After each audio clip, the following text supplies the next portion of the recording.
Mark எழுதின சுவிசேஷம் 5வது அதிகாரம் 35வது வசனத்திலிருந்து வாசிங்க. மார்க் 5வது அதிகாரம் அதோடைய 35வது வசனத்தை வாசிங்க. அவர் இப்படி பேசிக்கொண்டிருக்கையில் ஜபாலே தலைவருடைய வீட்டிலிருந்து உம்முடைய குமாரத்தை மரித்து போற என்று சொல்லப்பட்ட காரியம் அங்கே உண்டாயிருக்கிற மரித்து போனார். இனி ஏன் போதகரை இது ஏன் இயேசுவை வருத்தப்படுத்த வேண்டும் என்று சொல்லி நீங்கள் அவலமான சிந்தனை உங்களுக்கு உண்டாயிருக்கலாம். ஒருவேளை கட்டு சூழ்ந்துச்சு, இனி எதுக்கு ஜோமன், எதுக்கு இயேசுவை கஷ்டப்படுத்து, நம்முடைய வாழ்க்கை இனி இப்படி எப்படியா போட்டு அப்படின்னு சொல்லி நினைக்கலாம். அல்லேலூயா, அல்லேலூயா. ஆகிய தொடர்ந்து வாசிங்க.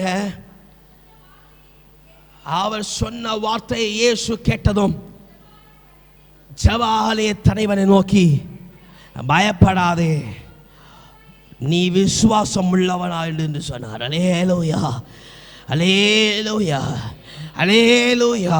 ஒரு காரியத்தை குறித்து நீ யோசித்து அநேக பாரமா நீ நினைச்சிருக்கலாம். அல்லேலூயா, அல்லேலூயா. நீ ஒரு நினைக்கலாம், போதும் செபிச்சதெல்லாம் போதும், அவன் நீ வாரது போல பார்க்கலான்னு சொல்லலாம். நீ பார்க்குற நேரத்தில் ஆண்டவர் சொல்ல, உன் சிந்தனை ஆண்டவர் பார்த்து சொல்லுற. அல்லேலூயா. நீ அப்படி நினைக்காத, திடன்கால், நீ விசுவாசம் உள்ளவனாயிரு. அல்லேலூயா.